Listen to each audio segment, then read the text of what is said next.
안녕하세요. 부동산을 보는 눈 리얼아이 박감사입니다.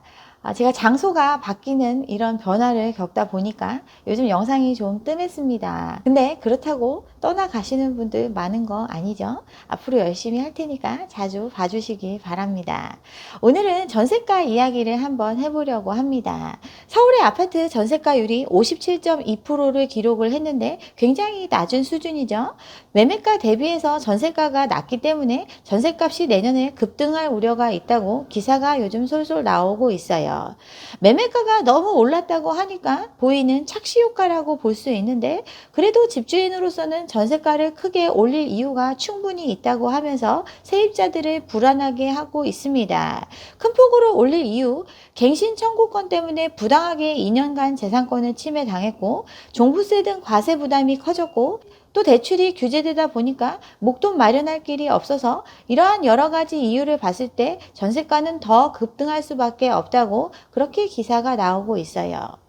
역사상 전세를 낮게 받으려고 했던 적은 없습니다. 항상 시장에서 받을 수 있는 최대치의 금액을 받아왔던 게 전세 시장인데, 마치 전세가를 무한히 끌어올릴 수 있는데 그동안 봐주고 있었다는 듯이 이야기하고 있습니다.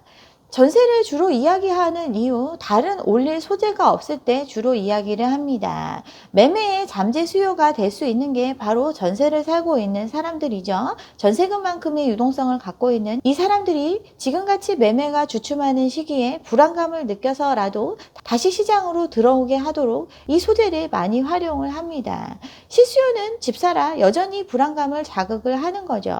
작년에도 내내 전세 얘기를 했는데 올해는 수능이 어려웠더니 불수능 때문에 또 전세가 치솟는다고 이런 자극적인 기사를 내놓으면서 계속 집사라고 독려를 하고 있어요. 이유는 다르지만 결국 전세가 올라야 매매가를 지지해 줄 수 있기 때문에 이렇게 이야기를 하는 거죠. 계약갱신 청구권 도입 때도 마찬가지입니다. 도입이 논의된 시점부터 이거 하면 전세가 오른다라고 언론은 도배를 했어요.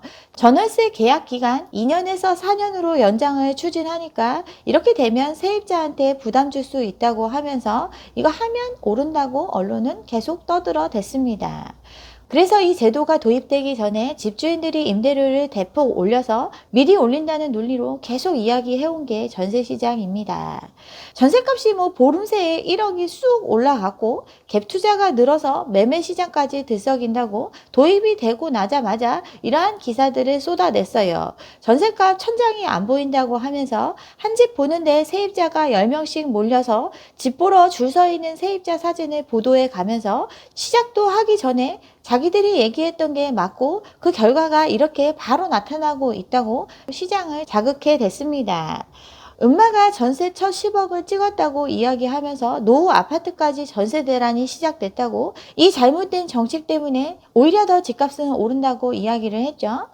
근데 전세가 찍히는 거 보면 다양한 가격이 찍혔습니다. 같은 아파트 단지에 전세가가 10억인 것도 있고 4억 3천인 것도 있고, 그 이유는 기존과 신규의 차이라고 하면서 어쨌든 지금은 10억이라고 계속 이야기를 했죠. 그리고 실거주 하려는 사람이 너무 많아져서 전세 매물은 다 씨가 마를 것처럼 이야기를 했습니다. 근데 음마 아파트 전세 매물 없다고 했는데 지금 쌓여 있죠. 전세가 400건이 넘게 나와 있습니다. 그리고 아까 기사에서 76짜리가 전세 10억이라고 했는데 지금 84짜리 보면 9억 3천에서 10억이 전세 시세라고 나와 있습니다. 근데 이 금액에 거래된 게 없어요. 상하한 호가에 닿지도 않는 실거래가, 가장 높은 전세가가 8억에 찍혀 있습니다. 그래프 보이시죠? 이게 진짜 시세인가요? 실제 거래되는 것들은 다 아래쪽에 포진해 있는데 지금 자기들만 이야기하는 전세 호가가 9억, 10억 이 얘기를 하고 있습니다. 전세 앞서 말씀드린 것처럼 많이 받고 싶지만 시장에서 낼 수 있는 금액 한도 내에서 결정돼 왔던 게 바로 전세가입니다. 그 시장을 수요하는 사람들이 감당할 수 있는 수준에 결정되는 게 바로 전세가예요. 그게 팩트죠. 비싸게 받고 싶다고 해서 다 받을 수 있는 게 아니라는 뜻인데, 이게 현실인데 임대차 3법을 핑계 삼아서 계속 시장을 자극해 왔습니다. 제가 예전에 소금물에 비유해서 이 시장을 설명을 해 드렸습니다. 소금물 다 아시죠? 물에 소금을 타놓은 게 바로 소금물인데 여기에 칸막이를 일부 설치를 합니다. 그럼 물이 넘어오지 못하게 되어 있으면 그 소금물의 농도는 진해질 수밖에 없어요. 그러다가 칸막이를 다시 풀면 소금물의 농도는 다시 옅어지게 됩니다.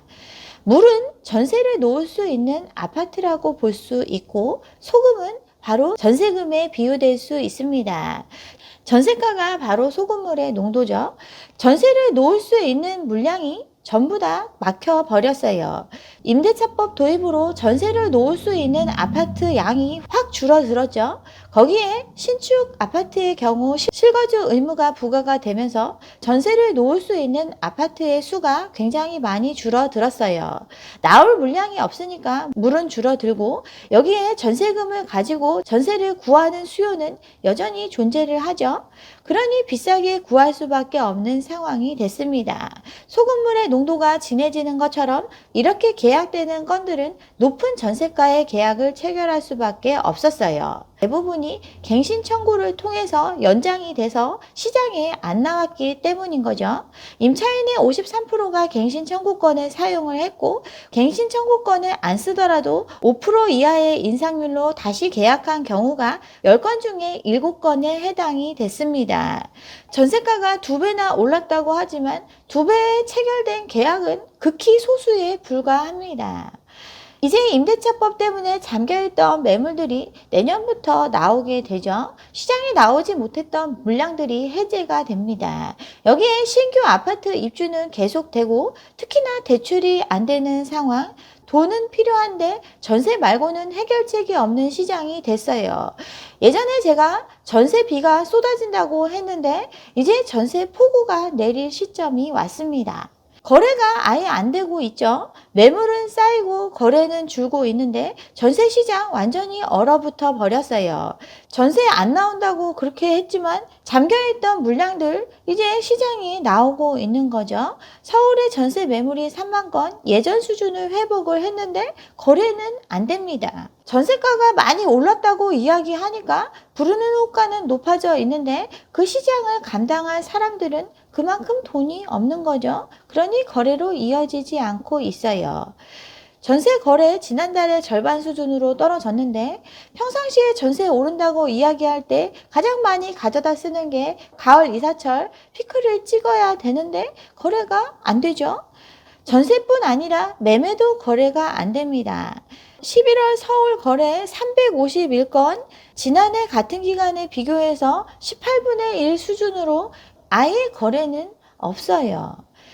거래가 안 되니 가격을 내리고 있는데 매물은 여전히 쌓여 갑니다. 지금 말하는 가격도 너무나 비싸기 때문에 안 되는 거죠. 호가를 낮추고 팔려고 내놓은 매물들이 쌓이고 있는데 또 시장에선 이런 얘기가 나옵니다. 집 안 팔아서 종부세 맞은 거 이거 다 세입자한테 전가시킬 거라고, 그러면 또 전세가 폭등할 거라고, 이런 걸로 지금 펌프질을 하고 있는데 과장됐다고 국토부 장관도 이야기하죠. 시중에 매물은 계속 쌓이는데 거래는 반토막이 나고 있는 게 이게 객관적인 지표로 볼 수 있죠.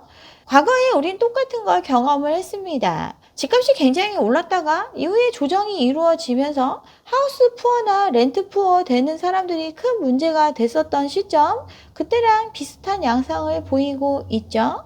주택심리 지수는 꽁꽁 얼어붙었습니다. 100 이하면 팔려는 사람이 많은 건데 지금 64.9까지 떨어져 버렸어요. 집은 안 팔리는데 빚은 잔뜩 지고 있는 게 지금 가계의 현실이죠. 금융위기 이후에 대부분의 국가가 모두 가계부채를 줄여 나갔는데 우리나라만 폭증을 했습니다. 이자 부담이 가계에 미치는 영향도 있고 인플레이션 문제, 금리를 올리지 않을 경우 자본 유출되는 문제, 온갖 문제가 지금 우리 눈앞에 있는데 집주인도 낼 돈 없는데 세입자가 이거 전가 받아서 낼 수 있는 돈 있을까요? 그동안 전세가 받쳐줄 수 있었던 이유, 초저금리의 유동성 완화 정책 때문에 그렇게 된 거죠. 5억 전세를 사는 사람들, 과거에 5억 전세를 살던 사람과 다릅니다. 1억에 100만 원 월세 사는 사람들이 전세자금 대출 받아서 5억 전세를 받쳐준 게 최근까지의 상황입니다. 전세자금 대출이 그래서 급격하게 늘어서 100조가 넘어간 지 오래죠. 저금리 상황에 월세 사는 것보다 이게 훨씬 더 이익이니까 많은 사람들이 고가의 전세를 받쳐줄 수 있었어요. 또 돈을 빌려주는 완화적인 금융 환경 덕분에 사람들은 이러한 선택을 했습니다. 근데 이제 상황이 급변하고 있어요. 기준금리 올라가고 있죠. 그동안 싸다고 이야기했던 금리가 급격하게 오르고 있습니다. 기준금리 이제 1%가 됐죠. 0%의 금리, 돈 안 빌려 쓰는 사람이 바보라고 여겨질 만큼 사람들이 빚내는 걸 두려워하지 않던 시절을 보냈습니다. 근데 이제 그 제로금리 시대가 끝났어요. 2달 전에 0.25 올리고 이번에 또 0.25 올렸죠. 기준금리는 1%도 안 올렸는데 시장 금리는 급등을 하고 있습니다. 신용대출 금리 5%대, 주담대 6%대 지금 얼마 안 남았죠? 가계대출의 75%가 변동금리인데 2, 3% 금리니까 영끌에서 최대한 감당할 수 있는 빚을 썼는데 이제 그 금리가 2배가 됐어요. 근데 여기서 끝이 아니죠. 내년 1분기 추가 금리 인상 배제 안 한다고 이미 다 못을 받고 있습니다. 금리는 앞으로 더 가파르게 올라갈 상황이에요. 여기에 감당할 수 있다고 해도 더 빚을 안 내주고 있습니다. 쉽게 빚낼 수 있을 줄 알고 덜컥덜컥 집을 사놨는데 대출이 안 나오고 있죠. 잔금 대출 희망이었던 새마을금고도 12월에 대출을 중단을 합니다.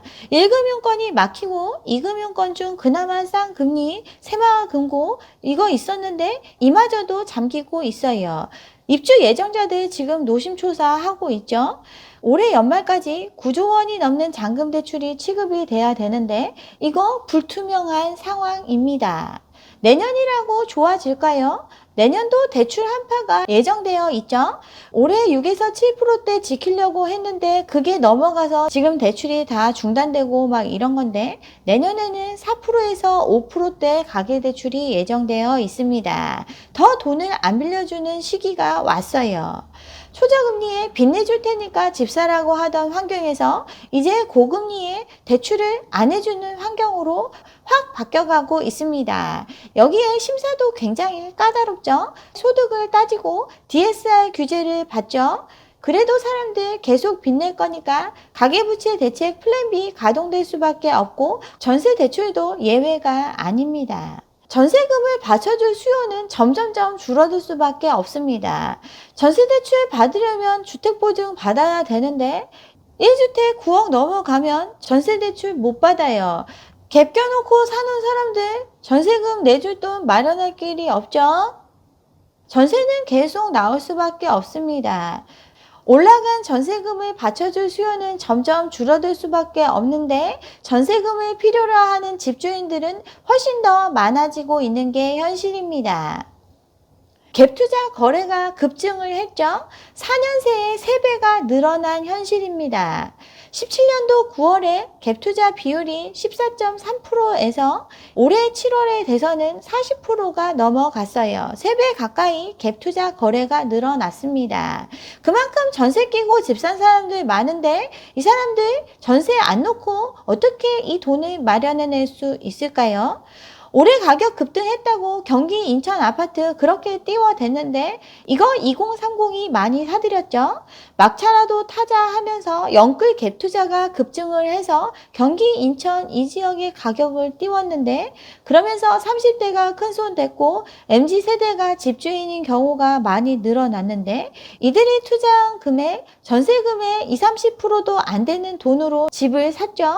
이들이 전세금 빼줄 능력이 될까요? 결국 다시 또 전세를 드리지 않으면 이 집을 유지할 수 없는 사람들이 이렇게 많이 늘어나 있습니다. 노도강의 거래가 급증을 했고 그때 영끌 패닉 갭 투자가 많이 들어갔는데 갭 1, 2억에 5, 6억 전세를 껴서 집을 샀죠. 이들 전세금 내줄 능력 없고 누군가 다시 이 집을 채워주지 않으면 안 되는 집들입니다. 갭 투자 물건이 급증을 했다는 뜻, 전세 물건이 그만큼 많이 존재함을 의미합니다. 기존 주택들 전세를 놓지 않으면 안 되는 집들이 그렇게 많이 있고 여기에 새로 지어지는 집들 또한 전세로 놔야 되는 물량이 너무나 많이 있습니다. 일명 전월세 금지법이 도입이 됐는데 2월 19일 이후에 입주자 모집 공고하는 분의 경우는 잔금 때 실입주를 해야 되죠. 이 얘기는 그 전까지 분양된 물건들은 잔금 때 전세를 놓을 수 있어요. 그래서 돈이 없어도 일단 분양받으면 부자 될 수 있다고 하니까 많은 사람들이 분양시장에 뛰어들었죠. 여유자금이 부족해도 입주할 때 전세 놓고 전세 보증금으로 잔금을 치르는 경우가 워낙 많았고 이를 활용해서 투자해야 된다고 많은 사람들이 부추겼기 때문에 이렇게들 했습니다. 그렇게 분양받은 물건들 이제 입주 시기가 도래를 했는데 지금 대출이 안 나오죠. 잔금 때 대출 받아서 어거지로 들어가던가 하려고 했는데 이제 그게 막혔으니까 전세를 놓을 수밖에 없습니다. 전세금이 융통되지 않으면 집 뺏길 판에 있는 사람들이 수두룩해요. 이러한 전세집들이 지금 시장에 쏟아지고 있습니다. 원베일리 같은 경우 3년 실거주 사라지면서 전세 끼고 구매 가능하다고 엄청 띄웠었죠. 강남의 금싸라기 땅이고 시세의 절반밖에 안 되고 분양만 받으면 로또에 당첨되는 것과 다름없는 로또 중에 로또도 전세 놓을 수 있는지 없는지가 매우 중요한 포인트였습니다. 분양가의 2배가 된다는 집의 집주인들이 분양가를 낼 돈이 없는 사람들입니다. 그런 사람들이 분양을 받았어요. 이 얘기는 그만큼의 전세 물량이 시장으로 들어옴을 의미합니다. 잔금 대출도 더 잠기고 할 테니까 더 많은 전세 물량이 시장으로 쏟아져 들어와요. 송파에 입주 3달 전인 아파트 분양가로 전세가 나오고 있습니다. 33평형 같은 경우 약 9억 원 가까이의 분양을 했는데 전세가 8억대에 나와 있죠. 분양가만큼 전세로 놓는 매물이 쏟아져 나오고 있습니다. 이 얘기 돈 마련할 길이 없는 사람들이 일단 전세로 이걸 메꾸려고 하는 상황이죠. 팔 수 있으면 팔면 되는데 지금 매수는 완전히 죽어버렸으니까 전세로라도 이 돈을 마련하려고 이렇게 물량을 내놓고 있어요. 근데 이 전세를 받쳐줄 사람들이 돈이 없는 거죠. 전세대출 문턱이 높아지고 있습니다. 실수요 대출이니까 이건 원활하게 하겠다고 하지만 자체적으로 심사를 강화하면서 대출이 안 나오고 있어요. KB가 시작을 했는데 분할 상환이 확산되는 게 불가피할 걸로 지금 예상하고 있죠. 전세 대출을 받아서 전세금을 올려줬던 이유 부담하는 돈이 얼마 안 되기 때문에 그렇게 했던 건데 이거 목돈으로 분할 상환해야 되는 상황이면 전세 사는 사람들 꺼릴 수밖에 없습니다. 고액 전세를 받쳐줄 수요도 점점 줄어들고 있습니다. 고가의 전세 대출 보증 중단을 검토하고 있죠. 고액 전세를 들어가는 사람들 웬만한 매매가에 해당하는 돈을 생판 모르는 사람한테 맡기는 건데 이거에 대한 보증을 안 해준다? 그럼 고민할 수밖에 없어요. 이러니 전세도 주춤할 수밖에 없죠. 전세 거래 절벽이 왔어요. 올린다고 해서 다 받아줄 수 있는 상황이 아니기 때문에 이러한 현상이 나타나고 있습니다. 물량이 쌓이고 있고 가격을 낮춰도 보러 오는 사람이 없습니다. 시세로 내놨으니까 안 나가는 거죠. 그 시세, 그 지역 시장에서 받쳐주기 힘든 시세이기 때문에 안 나가는 거죠. 올린다고 다 받아줄 수 없는 건데 사람들은 그런 환상에 빠져 있습니다. 전세를 사는 사람들 대기 수요인 경우도 많은데 시장의 변화가 심상치 않습니다. 미국이 긴축을 시작을 했죠. 테이퍼링의 속도를 올리고 내년 초에 금리 인상 가능성도 내비치고 있습니다. 긴축의 시간이 온다고 벌써 증시가 대혼란에 빠지고 있죠. 내년 6월에 테이퍼링을 종료한다고 얘기하고 있는데 인플레이션 문제나 미국 내부의 상황에 따라서 더 앞당겨질 걸로 예상되고 있죠. 이러다 보니까 힘없는 우리나라 환율이 요동치고 있습니다. 아직 시작도 안 했는데 이 정도로 흔들리고 있어요. 금리는 빠르게 오르고 있고 환율도 빠르게 오르고 있습니다. 이러한 시그널이 커지고 있는데 이미 우리나라 사람들 돈을 너무 많이 빌렸었고 그래서 돈을 더 안 빌려주고 있습니다. 돈 빌릴 곳은 없고 금리는 올라가는데 그러면 자산을 처분해서라도 돈을 마련해야 되는데 집은 안 팔리고 집만 많이 갖고 있는 사람들 돈 구할 길 전세밖에 없습니다. 근데 전세금 내줄 사람들도 상황이 다 바뀌었어요. 어디서 돈 들어올 길이 있다고 믿고 부르는 전세값 맞춰서 들어가 준 사람들 있죠. 근데 자산을 처분해서 돈으로 들어와야 되는데 그게 원활하지 않고 잠시만 쓰려고 했던 신용대출, 전세자금 대출 이런 것들의 비용이 급격하게 오르고 있습니다. 부담이 커지고 있어요. 최근에 어떤 분 상담을 했는데 헬리오시티 12억에 전세 들어갔는데 자산 어떤 거 처분되고 이렇게 하면 감당할 수 있다고 해서 들어갔어요. 근데 그게 원활하지 못하고 금리가 계속 오르니까 한 달에 200만 원 예상했던 예자가 400만 원 가까이 불어나서 견디지를 못하고 있습니다. 비싸게 전세 들어갔다가 후회하고 있는 사람도 생겨나고 있습니다. 전세 시장도 능력을 벗어나서 들어간 사람들이 너무나 많이 있습니다. 전세 폭우를 대비해야 되는 시점이라고 볼 수 있어요. 네, 여기까지 오늘 준비한 내용이고요. 오늘 제 영상이 좋았다면 좋아요와 구독 잊지 마시고 다음 영상도 함께 해주시기 바랍니다. 감사합니다.